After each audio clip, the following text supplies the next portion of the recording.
Hello, I'm Margaret Coates, Superintendent of Owasso Public Schools, and we are doing another episode of Safety Talk Tuesday. And our title today is Nourishing Mental Health with our Owasso Public School counselors. And today we have Cassie Sory, elementary lead counselor, and Jill McCormick, who is the secondary lead counselor for the district. So welcome, ladies. Glad to have you here and talk about all the things we do in Owasso to support our kids.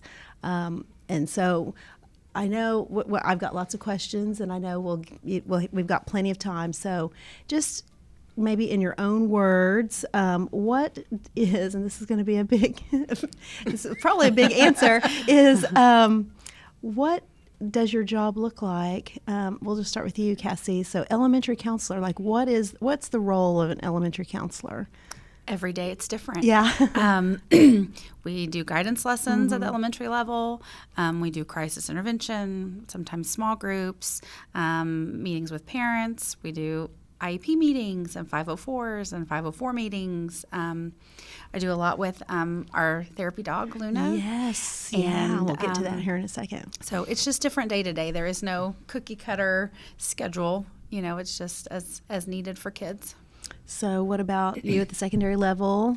Some of it's the same. I mean, we do 504s, IEPs, crisis management, all that. It's just different crises, Yes. I guess. But a lot of the same, some of the same. And then add on secondary, especially with high school, then you're dealing with credits, credit checks, trying to get them graduated. So, yeah.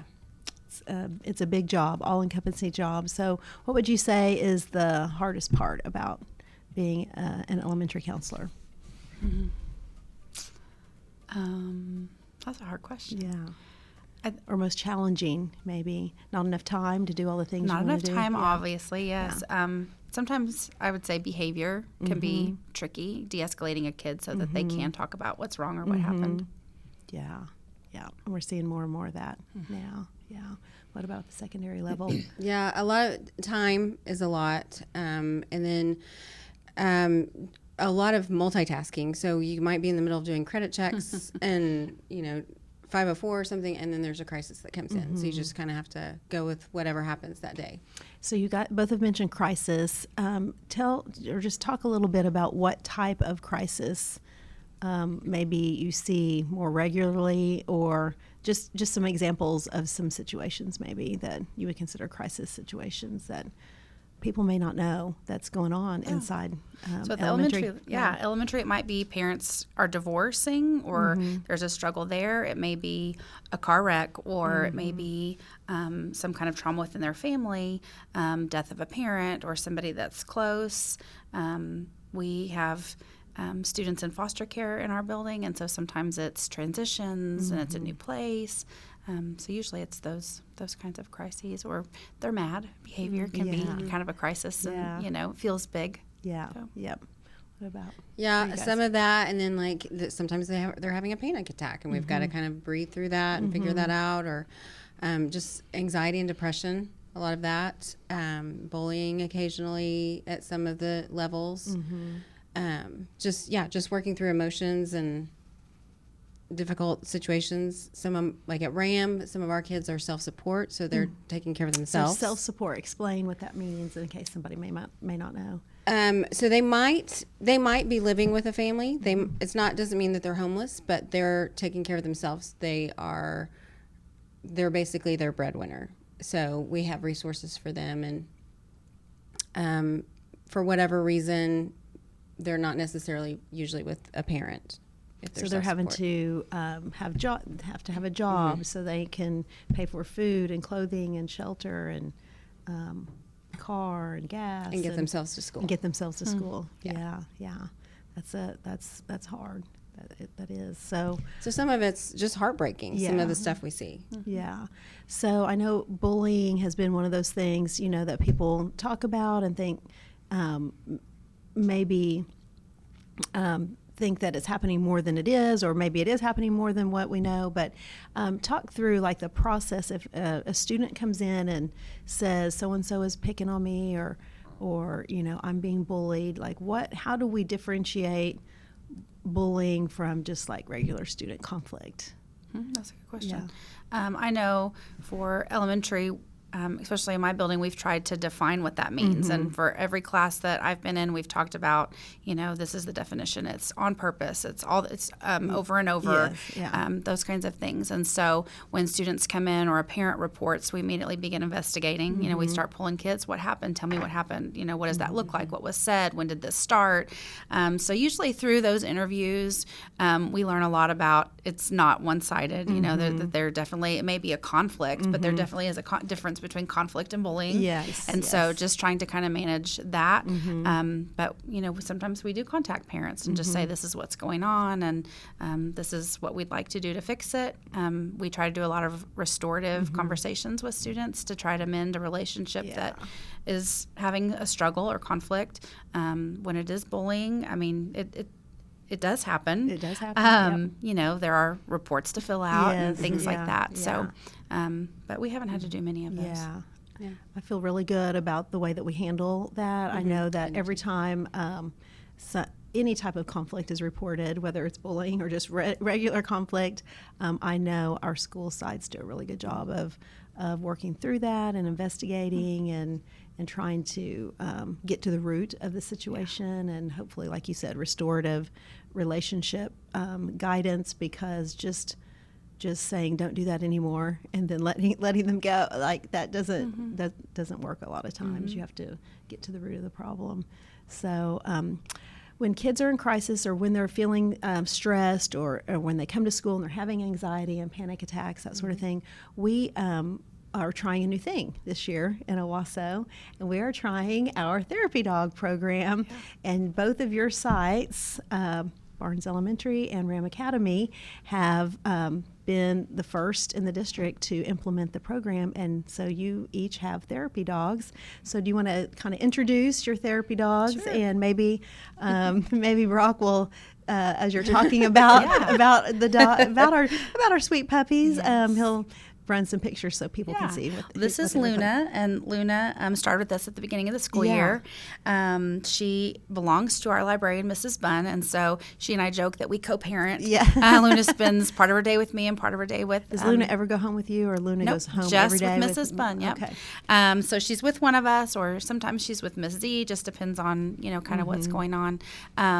But she's made a huge difference in our kiddos. And, we've had kids that didn't want to come into school, and we walk Luna out, and they immediately are like, oh, yeah, I'll walk her in. So they, in they go. And, or, we've had situations where Luna just kind of can sense that somebody's a little bit off or might feel a little bit sad even on their first day of school. She's very intuitive and, sat really close to some students while they were taking an assessment, or when they've been really upset, just lets them kind of cuddle and burrow in, if they need to cry. We've had a couple of those. So it's been really neat, incredible to watch. I've seen some pictures, really neat pictures of students reading to Luna in the library. So that's really cool. Yes. So what about Ram Academy? Who do we have at Ram Academy? So this is Lulu, and she is mine. So she does come home with me. Yeah. She's been doing this since about November. It took us a little bit longer. Yeah. I mean, I didn't get her till later, and then we had to get her trained and everything. But we kind of refer to her as the perfect Ram Academy type dog. She's a little anxious herself, and she is a little bit of a disgruntled employee. Right? She kind of has a natural side eye. So, but the kids come in. I have some that come in every class period change during class changes just to say hi to her. So. Yeah. And then I've had instances where I've had one having a panic attack or a medical situation where I just set her on their lap, and then they can just kind of sit with her for a minute. That's neat. So what was the process in training the therapy dogs? I mean, it's not just a pet. We're bringing a pet to school. No. There's a big process around that. So can you guys talk about what type of training our dogs have to have, or these dogs have to have? Yeah. So they have to go through a Canine Good Citizens training. So they learn to sit, stay, heel, those basic commands. Once they get that, then there is a therapy dog program actually that they kind of go through, and there are benchmarks and things that they have to be able to do through that program. Once they get that certification, then they have to do all of that before they come on campus. Right. They have to go through a test to make sure that they're worthy of being certified as Right. therapy dog. And Temperament. then we have to have them in like she's enrolled in Alliance of Therapy Dogs. It's like a national organization. So they have to be part of something that's a national type. Yeah, because therapy dogs dog. can be really sweet and really good dogs, but maybe not the temperament to be around all, that's a lot of energy that's in a school. So I mean, and it can wear probably wear them out, which I guess they're taking their little naps right now. But to be able to handle all those hands on you and touching and everything, so that's pretty neat. So thank you guys for being the leaders and blazing the trail in that, because I know firsthand how successful the program's been and how many students have benefited from these sweet little puppies. So what about during testing time? In the spring, it's spring now, and there's all sorts of state testing that counselors are responsible for. Just explain kind of what your role is at your school side or within the district as far as all the assessments that we have to do or required to do. Yeah. So we get to do building testing coordinators. Yay, I love that. Frame me in a positive way. So there's just a lot of organization to it. Assigning accommodations for kids that are on IEPs or 504s or need like a small group or they're an English learner and they have accommodations for state testing. We have to put all of those in the program to make sure that they're set up. Then assigning kids classes, and we print test tickets and get all the paperwork for teachers to sign saying that yes, we followed the directions and all of those things in place. So how long does it take from the beginning of testing season to the end? How many weeks is that, or a week or 2 weeks? Or it depends on if you spread testing out or like what your time frame is within the testing window. But from we begin the beginning of April, really working on all the computer side, so that all the way through kind testing. of the back, getting ready. High school's a little bit different because we do ACT and then just a couple of other state tests, but those are just given on specific big days, and then we have to catch the ones that weren't there and do makeup testing. So we're kind of responsible for all that too, making sure we get everyone through for the testing. Yes, it's a big job. You're spinning a lot of plates all the time. So, what would you want? If there's one thing that you want our families and parents to know about being a counselor, about what you do, what would be that one thing that you would want to share about what you do to support their students? That we see all kids.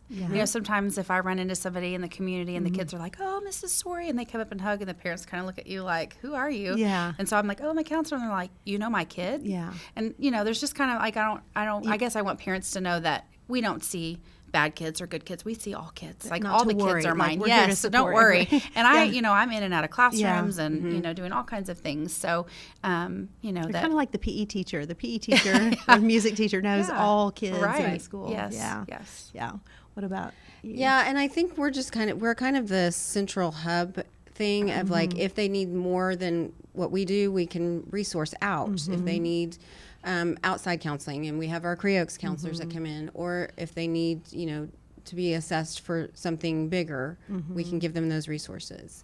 And then if they have questions on when they're going to graduate and all those kinds of things, we're there for them and the parents and the kids to answer questions. And yeah. So you're just there to support our students with whatever needs they have. Because I know there's probably been some students, I was just thinking not just academically, because we were talking about testing, but you had mentioned, kids taking care of themselves. So even like sending backpacks of food and clothing sometimes home with students that maybe need a little extra. So we just, I know you guys do a good job of trying to provide that support for all students or anyone that needs it.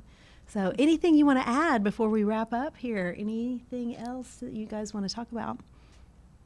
I don't think so. Did we cover everything? Did we get it all? I think so. Did we get it? Okay. Well, thank you guys. Appreciate you guys so much. You're so vital to our students and our staff and our school.